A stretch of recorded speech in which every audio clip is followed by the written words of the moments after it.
Telenovela PH. Love, romance, fantasy. Kwentong aabot sa puso at imahinasyon. Gerald and Monica Stories. Kung hindi tayo noon. 3 taon. 3 taon mula nang huling beses silang nagkita.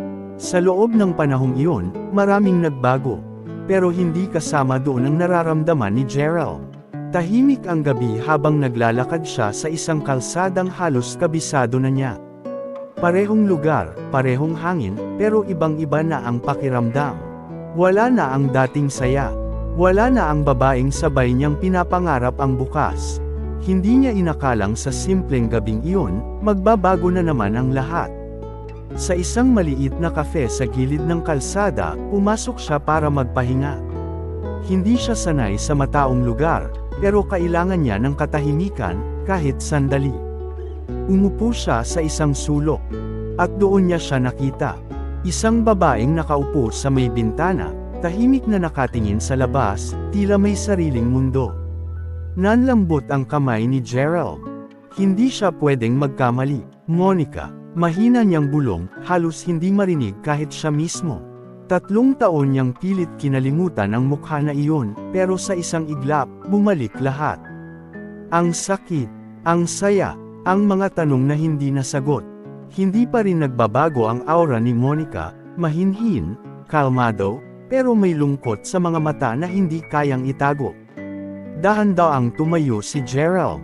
Hindi niya alam kung tama ba to, kung dapat ba siyang lumapit, o manatili na lang sa malayo, tulad ng ginawa niya noon.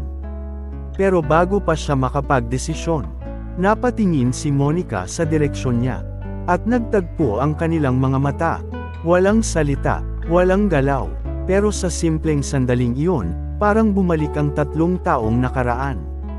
At sa unang pagkakataon matapos ang mahabang panahon, ngumiti si Monica, ngunit hindi iyon ang ngiting naaalala ni Gerald. Dahil sa likod nito, may sakit na hindi niya maintindihan. At doon nagsimula ang muling pag-ikot ng kanilang kwento. Isang pag-ibig na minsan nang tinapos. Pero tila hindi pa handang magpaalam. Hindi gumalaw si Gerald. Parang may kung anong humawak sa kanya sa kinatatayuan niya nang magtagpo ang mga mata nila ni Monica. 3 taon. Pero sa isang tingin, parang kahapon lang ang lahat. Si Monica ang unang umiwas ng tingin. Dahan-dahan niyang ibinaba ang tasa ng kape na hawak niya, na para bang biglang nawala ang init nito. At sa pagkakataong iyon, alam na ni Gerald. Hindi siya nananaginip. Totoo, nasa harap niya ulit ang babaeng minsan niyang minahal. At hindi niya kailanman natutunang kalimutan. Humakbang siya palapit. Bawat hakbang, ramdam niya ang bigat ng dibdib niya. Parang bawat segundo, bumabalik ang lahat ng alaala, ang tawanan, ang pangarap, at ang araw na iniwan siya nito ng walang paliwanag.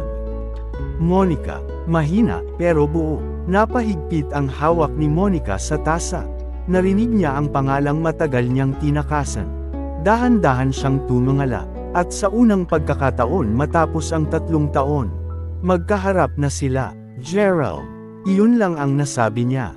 Walang galit, walang saya, kundi isang boses na pagod, at puno ng tinatagong emosyon.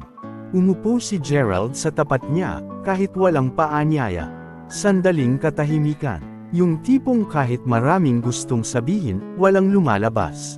Kamusta ka? Si Gerald ang unang sumairal ng katahimikan. Isang simpleng tanong. Pero sa likod nito, libo-libong bagay ang gustong itanong. Napangiti si Monica, pero pilit. Ayos lang. 2 salitang hindi niya sigurado kung totoo. Napatingin si Gerald sa kanya. Mas lalo siyang nasaktan. Dahil kilala niya ang ngiting iyon. Ngiting ginagamit kapag ayaw ipakita ang tunay na nararamdaman. Ikaw, bigla ka na lang nawala noon. Diretsahan. Walang paligoy-ligoy. Natahimik si Monica. Ito na, ang tanong na matagal niyang iniiwasan. Hindi ba, kahit isang paliwanag, hindi ko deserve? Dagdag ni Gerald, mas mabigat ang boses. Napayuko si Monica. Sa ilalim ng mesa, nanginginig ang mga kamay niya. Gusto niyang magsalita. Gusto niyang sabihin ang totoo. Pero paano, kung ang katotohanan ang mismong dahilan kung bakit siya umalis? Gerald, mahina niyang tawag, pero hindi siya makatingin. Pasensya ka na, iyon lang. Dalawang salita na mas lalong nagpalalim ng sakit. Napatawa si Gerald, isang tawang walang saya. Pasensya, 3 taon akong naghintay ng sagot, tapos yun lang. Tahimik si Monica, dahil alam niyang tama siya. Pero hindi pa rin niya kayang sabihin ang dahilan. Hindi pa ngayon, hindi pa handa ang lahat. Tumayo si Gerald. Hindi niya alam kung galit ba siya, o nasasaktan lang ulit. Akala ko kapag nakita ulit kita, masasagot na lahat. Sandaling tumigil. Tumingin siya kay Monica, diretso sa mga mata nito. Pero mas lalo lang palang gugulo. At walang lingon, naglakad siya palabas ng kafe. Naiwan si Monica, tahimik, hindi gumagalaw, hanggang sa tuluyang pamatak ang luha niya. Dahan-dahan niyang hinawakan ang dibdib niya, tila pinipigilan ang sakit na matagal na niyang kinikimkim. Pasensya ka na, Gerald. Mahina niyang bulong. Kung nalaman mo lang, baka mas lalo kang nasaktan. At sa gabing iyon, hindi lang basta nagkita ang dalawang pusong minsang nagmahal. Muli ring nagbukas ang sugat, na hindi kailanman tuluyang naghilom.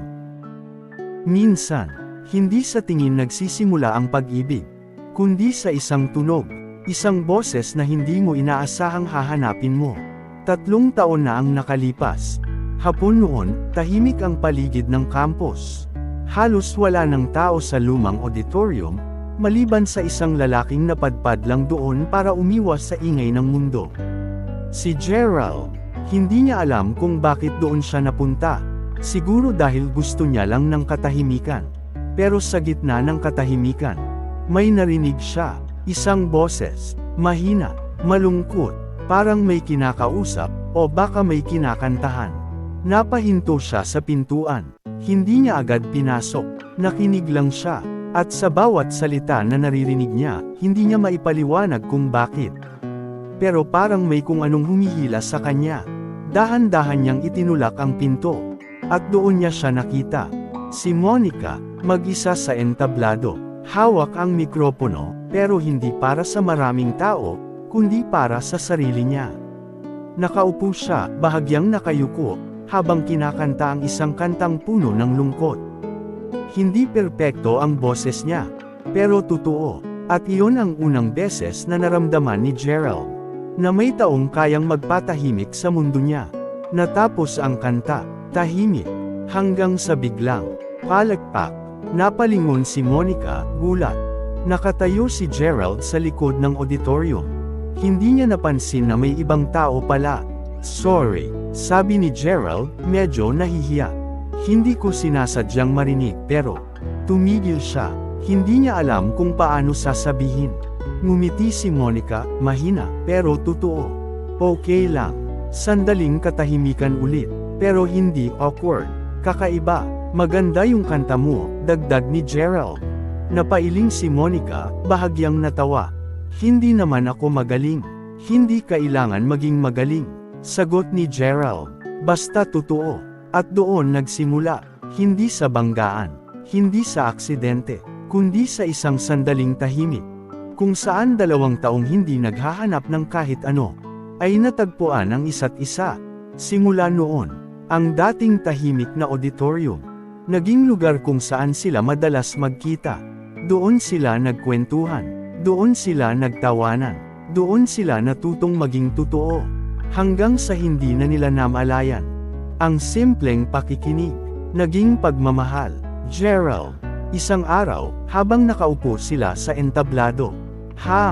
Bakit ka ba bumalik dito kahit wala namang tao? Napangiti si Gerald.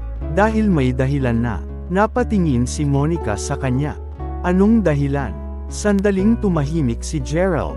Tapos tumingin diretso sa kanya. Ikaw. At sa simpleng salitang iyon, nabuo ang isang pangako. Isang pangakong akala nila ay panghabang buhay. Pero hindi nila alam na ang lugar kung saan nagsimula ang lahat, siya rin palang magiging saksi sa unti-unting pagkasira nito. May mga pag-ibig na hindi agad nasisira, kundi dahan-daw ang napupuno ng katahimikan.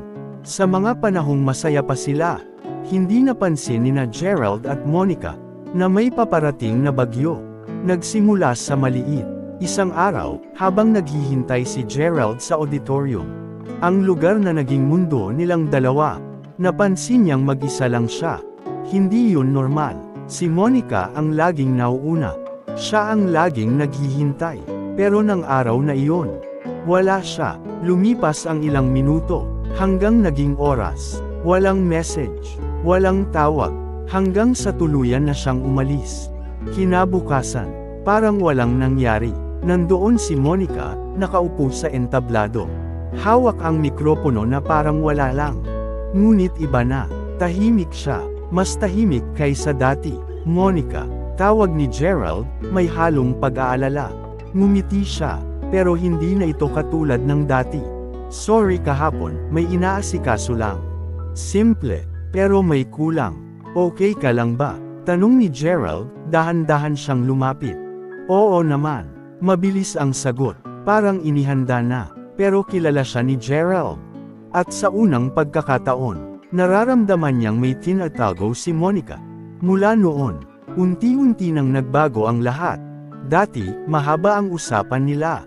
Ngayon, puro saglit na sagot. Dati, siya ang unang nagkukwento.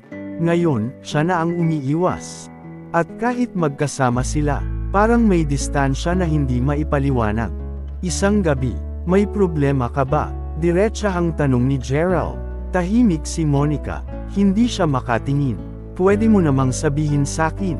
Dagdag niya, mas mahina ang boses. Hindi naman kita iiwan. Iyon ang pangakong binitawan niya noon. At iyon din ang salitang hindi kayang saluhin ni Monica ngayon. Dahil alam niya, hindi siya ang iiwan. Siya ang kailangang umalis. Wala, Gerald. Mahina niyang sagot. Pagod lang siguro ako, pero hindi iyon ang totoo. Sa likod ng mga ngiti ni Monica, may isang realidad na unti-unting sumisira sa kanya. Isang katotohanang hindi niya kayang ibahagi.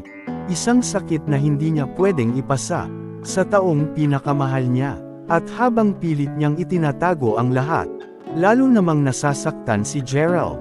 Dahil mas masakit palang mahalin ang isang tao na unti-unti nang lumalayo, kahit magkatabi lang kayo.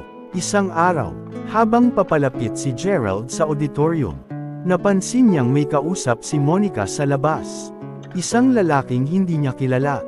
Mukhang seryoso ang usapan, at sa unang pagkakataon, nakita niyang umiiyak si Monica sa harap ng ibang tao. Biglang humigpit ang dibdib ni Gerald. Hindi siya lumapit, hindi siya nagsalita, dahil sa sandaling iyon, may pumasok na tanong sa isip niya, na hindi niya kayang sagutin. May ibang dahilan ba kung bakit siya nagbabago? O may ibang tao na? At doon nagsimula ang tunay na bitak. Hindi dahil sa galit, hindi dahil sa away, kundi dahil sa mga bagay na hindi nasasabi. At sa mga lihim, na unti-unting naghihiwalay sa dalawang pusong, minsan ang nangakong hindi mag-iiwanan. May mga lihim na hindi kayang itago habang buhay, pero may mga katotohanan din na mas pinipiling ilihim, para protektahan ang taong mahal mo. Mula nang makita ni Gerald si Monica na umiiyak sa harap ng ibang lalaki, hindi na siya mapakali. Hindi niya kilala ang lalaking iyon. Hindi niya alam kung ano ang pinag-uusapan nila. Pero isang bagay ang sigurado. Hindi yun simpleng usapan.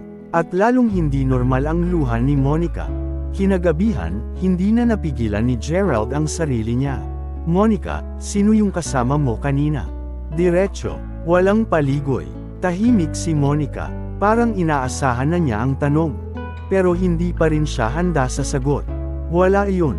Mahina niyang sabi. Isang sagot na hindi sapat. Napailing si Gerald. Wala. Umiiyak ka sa harap niya tapos wala lang. Natahimik si Monica. Hindi siya makatingin. At sa bawat segundo ng katahimikan, lalo lang lumalalim ang duda ni Gerald. Sabihin mo sakin, Monica. Mas mabigat na ang boses niya. May tinatago ka ba? Gusto niyang sumagot. Gusto niyang sabihin ang totoo. Pero paano, kung ang katotohanan ang mismong dahilan? Kung bakit kailangan niyang umalis? Gerald, mahina niyang tawag. Hindi pa pwedeng. Hindi pa pwedeng putol ni Gerald, may halong sakit. Hindi pa pwedeng sabihin, o hindi mo lang talaga gustong sabihin sakin. Masakit, pero hindi siya mali, at iyon ang dahilan kung bakit lalong nahirapan si Monica. Hindi mo maiintindihan. Iyon lang ang nasabi niya. Isang linyang lalong sumire sa sitwasyon. Dahil para kay Gerald, ibig sabihin lang nito ay hindi siya sapat para pagkatiwalaan. Napatawa siya, pero pilit. Hindi ko maiintindihan. 3 taon, Monica. Napahinto siya. Parang may biglang bumigat sa dibdib niya. Pero parang wala pa rin akong karapatan malaman kung anong nangyayari sa'yo. Tahimik si Monica, pero sa loob niya, durog na siya. Dahil alam niyang totoo ang bawat salita ni Gerald. Pero mas alam niyang, kapag sinabi niya ang lahat, baka hindi lang si Gerald ang masaktan.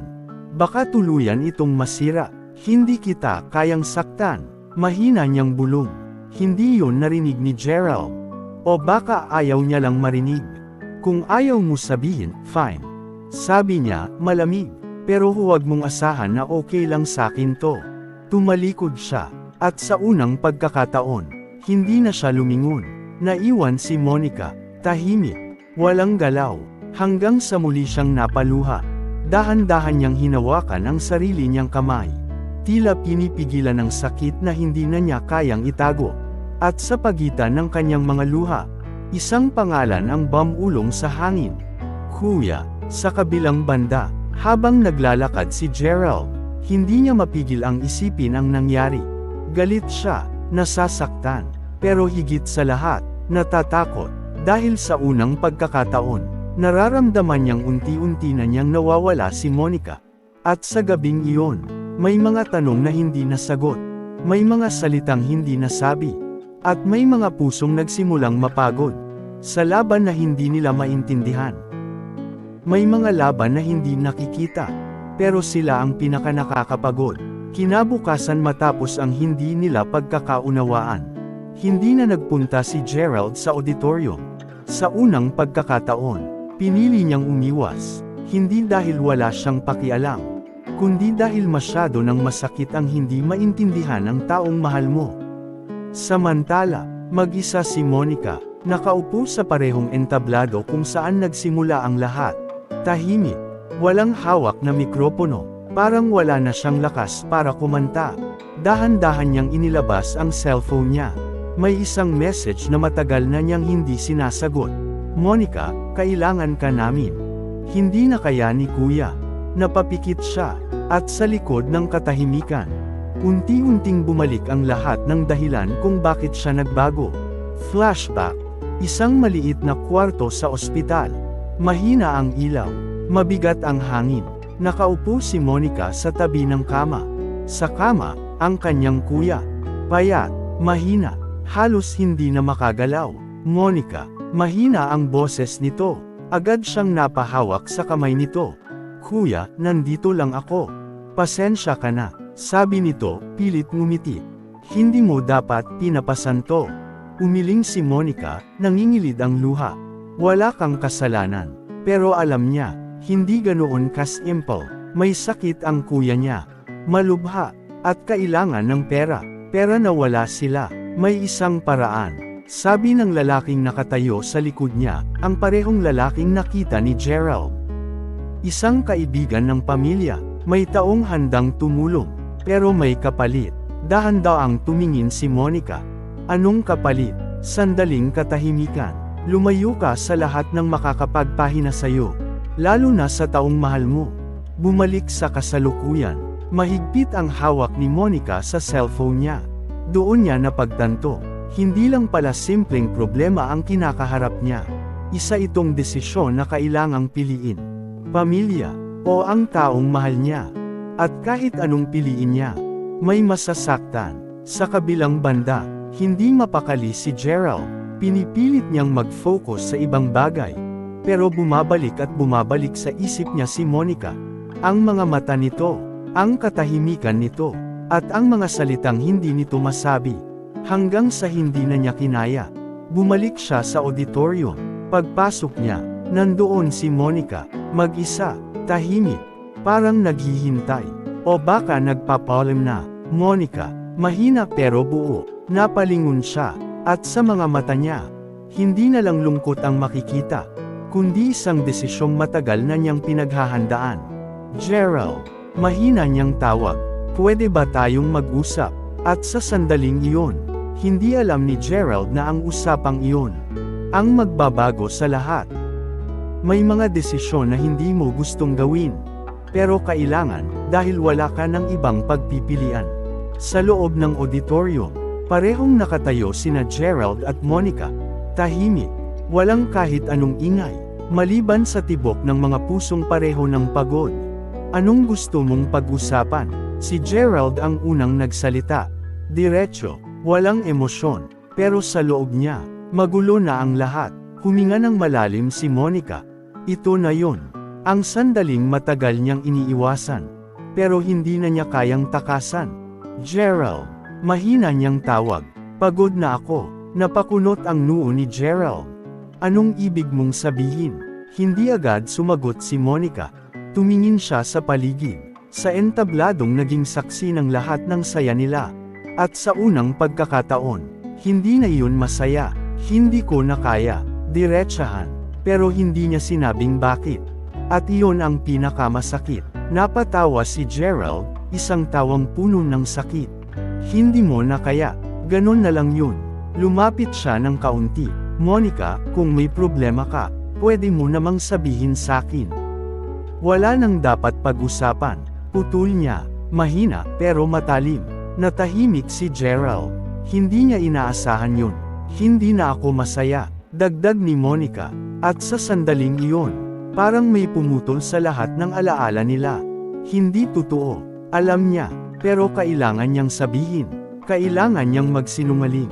Para hindi malaman ni Gerald ang katotohanan. May iba na ba? Diretsahang tanong ni Gerald. Tahimik si Monica. Isang segundo, 2, 3, at doon, pinili niyang saktan ang taong mahal niya. Oo, mahina, pero sapat para wasakin ang lahat. Parang tumigil ang mundo ni Gerald. Hindi siya makapaniwala, hindi dahil sa sagot, kundi dahil sa taong nagsabi nito. Sino? Hindi niya natapos. Ayaw na niyang marinig. Mas mabuti kung dito na lang tayo magtatapos. Dagdag ni Monica. Pinipigilan ng luha, pinipigilan ng sarili niyang hindi umatras. Lumayo si Gerald ng isang hakbang. Hindi siya sumigaw, hindi siya nagalit, mas masakit pa, dahil tumahimik lang siya, at sa katahimikan na iyon, ramdam ang lahat ng nasira. Akala ko, mahina niyang sabi, akala ko totoo lahat. Napatingin siya kay Monica, sa babaeng minsan niyang pananggakwan. Pero kung kaya mo akong palitan ng ganun kabilas. Napatawa siya ng bahagya. Siguro hindi talaga ako ganun kahalaga sa'yo. Gusto ni Monica sumigaw. Gusto niyang sabihin ang totoo. Na hindi siya nagbago. Na hindi siya nanloko. Na mahal pa rin niya si Gerald. Pero hindi niya pwede. Dahil kung gagawin niya, masisira ang dahilan kung bakit siya lumalayo. Kaya nanatili siyang tahimik. Habang unti-unting nadudurog, tumalikod si Gerald. Salamat, Monica. Isang huling salita. Sa lahat. At sa unang pagkakataon, siya na ang umalis. Hindi na lumingon. Hindi na nagtanong. Hindi na naghintay. Naiwan si Monica, mag-isa, sa lugar kung saan nagsimula ang lahat. At kung saan niya rin piniling tapusin ito. At doon, hindi na niya napigilan. Tuluyang bumuhos ang luha niya. Sorry, Gerald. Mahina niyang bulong. Kung alam mo lang, ginagawa ko to dahil mahal kita. At sa araw na iyon, hindi lang basta nagtapos ang isang relasyon. May isang pusong nagparaya, at may isang pusong iniwan, nang walang katotohanan. May mga palm na hindi sinisigaw. Pero sila ang pinakamasakit tanggapin. Matapos ang araw na iyon, parang biglang tumahimik ang mundo ni Gerald. Hindi na siya bumalik sa auditorium. Hindi na rin niya hinanap si Monica. Hindi dahil kaya niya, kundi dahil kailangan niyang tanggapin. Nawala na talaga, lumipas ang mga araw. Hanggang sa naging linggo, hanggang sa unti-unti, natuto siyang mabuhay nang wala siya. Oh, Iyon ang akala niya. Mas naging tahimik si Gerald. Hindi na siya yung dating madaling ngumiti. Hindi na siya yung lalaking may inaabangan sa bawat araw. Ngayon, bawat araw, pare-pareho na lang. Walang kulay, walang dahilan. Minsan, napapadaan siya sa lumang auditorium. Humihinto, hindi pumapasok. Tinitingnan lang, parang may hinihintay. Kahit alam niyang wala na. Move on ka na, bro. Sabi ng kaibigan niya isang araw. Hindi na babalik yun. Napangiti si Gerald. Pero pilit. Hindi naman ako naghihintay. Kasunod nun, katahimikan. Dahil kahit siya, alam niyang hindi totoo yun. Samantala, sa kabilang mundo ni Monica, mas lalong bumigat ang lahat. Araw-araw siyang nasa ospital, bantay sa kuya niya, asikaso sa gamot, pakikipag-usap sa mga doktor. Wala nang oras para sa sarili. Wala nang oras para sa sakit niya. Pero kahit gaano siya kabisi, may mga sandaling hindi niya maiwasan. Mga sandaling naaalala niya si Gerald. Yung ngiti nito, yung paraan ng pagtitig nito sa kanya, yung mga simpleng sandali na dati nilang pinapahalagahan. Isang gabi, tahimik ang kwarto sa ospital. Nakatulog ang kuya niya, mag-isa si Monica sa gilid ng kama. Hawak ang cellphone. Matagal niyang tinitigan ang isang pangalan. Gerald. Hindi niya ito binura. Hindi niya rin kinontak. Nandoon lang. Parang alaala na hindi niya kayang pakawalan. Dahan-dahan niyang pinindot ang pangalan. Nag-type siya. Kamusta ka na? Sandaling tumigil ang mga daliri niya. Pinag-isipan. At sa huli, binura niya. Hindi na pwede. Mahina niyang bulong sa sarili. Dahil alam niya, kapag bumalik siya, baka hindi na siya makaalis ulit. At habang pilit niyang pinipili ang tama, lalo siyang nasasaktan. Dahil minsan, ang pagiging matatag, ay nangangahulugang ikaw mismo ang mawawala. Sa kabilang banda, isang araw, habang naglalakad si Gerald, napahinto siya. May narinig siyang kanta, pamilyar. Yung kantang unang beses niyang narinig sa auditorium. Yung kantang kumakatawan kay Monica. Dahan-dahan siyang lumingon. Walang Monica, pero nandoon ang alaala. At sa unang pagkakataon matapos ang matagal na panahon, napapikit siya, at hinayaan ang sarili niyang maramdaman ang sakit. Ang hirap, mahina niyang sabi, kung mahal mo pa rin. Pero wala na kayo, at sa magkaibang mundo, pareho silang lumalaban, parehong nasasaktan, parehong nagmamahal. Kahit hindi na dapat, dahil ang pag-ibig na hindi natapos. Kahit pilitin mong iwan, hindi basta nawawala. May mga bagay na kahit hindi mo hanapin, kusang lumalapit sa'yo, at minsan, mas masakit pa kapag hindi mo inaasahang malaman ang totoo. Lumipas ang ilang linggo, sinubukan ni Gerald na ibalik ang dating takbo ng buhay niya. Trabaho, kaibigan, tahimik na araw. Pero kahit anong pilit niyang mag-move on, may mga bagay na bumabalik at bumabalik. Si Monica, isang hapon, napadpad siya sa isang lugar na hindi niya inaasahang pupuntahan. Isang ospital, may dadalawin lang sana siyang kaibigan. Wala siyang balak alalahanin ang nakaraan. Pero habang naglalakad siya sa pasilyo, may isang eksenang nagpatigil sa kanya. Isang pamilyar na boses. Kuya, konti na lang, ha, lalaban pa tayo. Nanlamig ang buong katawan ni Gerald. Dahan-dahan siyang napalingon, at doon niya nakita, si Monica, nakaupo sa tabi ng kama. Mahigpit ang hawak sa kamay ng isang lalaking payat at mahina. Umiiyak, hindi niya napansin na may ibang tao sa paligid. Dahil sa sandaling iyon, wala siyang ibang iniisip kundi ang taong nasa harap niya. Hindi agad lumapit si Gerald. Nakatayo lang siya sa may pintuan. Tahimik, nakatingin. At sa unang pagkakataon matapos ang paghihiwalay nila, nakita niya ang totoong Monica. Hindi yung nagsabing, hindi na siya masaya. Hindi yung nagsabing, may iba na siya. Kundi yung Monica na lumalaban. At unti-unting nadudurog. Pasensya ka na, kuya. Mahina nitong sabi habang umiiyak. Kung kailangan kong isuko lahat, gagawin ko. Parang may sumabog sa dibdib ni Gerald. Biglang nagulo ang lahat, mga sinabi ni Monica, mga ikinilos niya. Yung bigla niyang pagbabago, anong ibig sabihin nun? Mahina niyang bulong sa sarili. Bigla siyang napaatras. Hindi niya alam kung anong mararamdaman. Galit, gulo, o takot sa katotohanang baka mali siya ng pagkakaintindi sa lahat. At sa sandaling iyon, may isang tao ang lumabas ng kwarto. Ang parehong lalaking nakita niya noon kasama si Monica. Napatingin ito kay Gerald, at tila nakilala siya. Ikaw si Gerald, di ba? Diretsyong tanong. Napatigil si Gerald. Hindi siya nakasagot agad. Alam kong ikaw yun. Dugtong ng lalaki. Kung mahal mo pa si Monica, dapat malaman mo ang totoo. At sa unang pagkakataon, may isang taong handang sirain ang katahimikan. Hindi siya nagbago. Sabi nito, hindi kanya niloko. Lahat ng ginawa niya, para sa pamilya niya. Nanlaki ang mata ni Gerald. Parang biglang bumigat ang lahat ng hangin sa paligid. May sakit ang kuya niya. Malala, dagdag ng lalaki. Wala silang pera, at may tumulong. Pero may kapalit.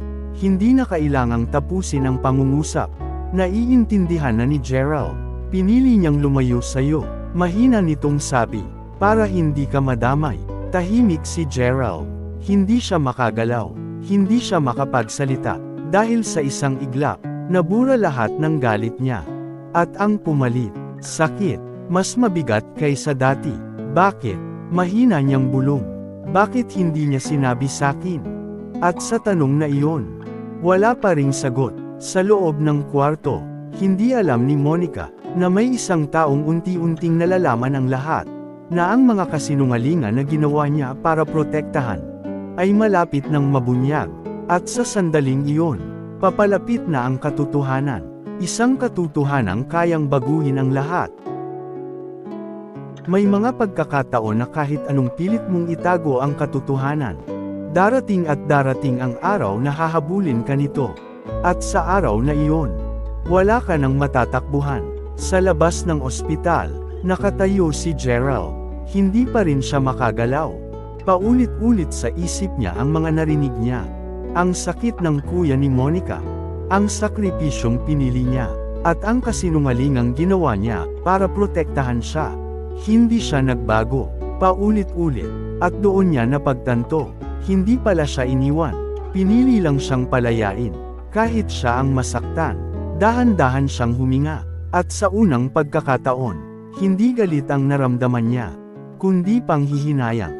Bakit hindi mo sinabi sakin? Mahina niyang bulong. Hindi na siya nagdalawang isip. Pumasok siya sa loob. Sa kwarto, nandoon si Monica. Tahimik na nakaupo sa tabi ng kama ng kuya niya. Pagod, halatang ilang gabi nang hindi natutulog. At sa itsura pa lang niya, kitang-kita na ang bigat na pinapasan niya mag-isa. Monica, isang tawag na matagal niyang hindi narinig. Nanlaki ang mata niya, dahan-dahan siyang napalingon. At sa sandaling iyon, nagtagpo ulit ang kanilang mga mata. Pero iba na, wala nang galit, wala nang pagtatago, kundi katotohanan na pilit na lalabas. Anong ginagawa mo dito? Mahina niyang tanong. May halong kaba, parang may kutob na siya. Lumapit si Gerald. Hindi siya nagsalita agad. Tinitigan lang siya. Parang ngayon lang niya ulit tunay na nakita ang babaeng mahal niya. Bakit mo ginawa yun? Diretso, walang galit, pero puno ng sakit. Napatigil si Monica. Hindi na siya nakapagsinungaling. Dahil sa titig pa lang ni Gerald. Alam niyang alam na nito ang lahat. Alam ko na, Monica. Mahina, pero malinaw. Lahat. At doon, bumagsak ang lahat ng pader na pilit niyang itinayo. Napaluha siya. Hindi na niya napigilan. Hindi ko alam kung paano sasabihin. Basag ang boses niya. Natakot ako na kapag sinabi ko, baka mas lalo kang masaktan. Mas masakit yung iniwan mo ko nang walang dahilan. Putol ni Gerald. Hindi galit, kundi totoo. Tahimik. Pareho silang umiiyak.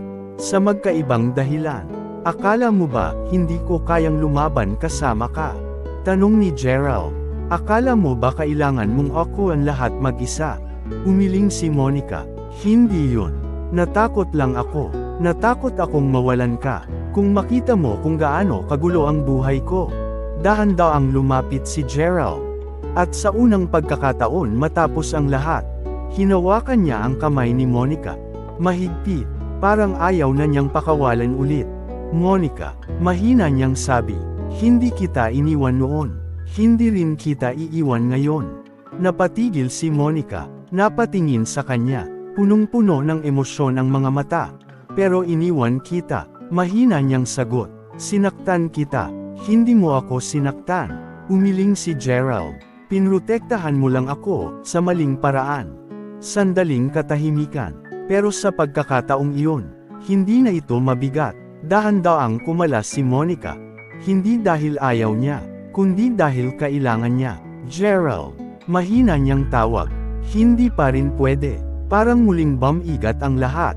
Kahit alam mo na ang totoo, hindi pa rin ako pwedeng bumalik. Napakunot ang noo ni Gerald. Bakit? Napatingin siya sa kuya niyang nakahiga. Mahina, lumalaban. Hindi pa tapos ang laban ko. Mahina niyang sabi. At hanggat hindi pa siya okay, hindi ko kayang maging masaya. Tahimik si Gerald. At sa unang pagkakataon, naintindihan niya, hindi sapat ang pagmamahal ngayon. Hindi pa. Dahan-dahan siyang ngumiti. Masakit, pero totoo. Sige, mahina niyang sabi. Maghihintay ako. Nanlaki ang mata ni Monica. Gerald, hindi kita pipilitin. Putol niya, pero hindi rin ako bibitaw. At sa pagkakataong iyon, hindi sila nagbalikan. Hindi pa, pero hindi na rin sila tuluyang naghiwalay. Dahil minsan, ang tunay na pagmamahal, hindi yung sabay kayong masaya, kundi yung kaya mong maghintay. Kahit hindi mo alam kung kailan matatapos ang sakit. At doon nagtapos ang kanilang unang kwento. Hindi sa happily ever after, kundi sa isang pangakong, hindi pa ito ang huli. Kung nagustuhan ninyo ang unang kabanata ng kwento nila Gerald at Monica, mag-like, share and subscribe para sa susunod na kabanata ng Kung Hindi Tayo, Noon.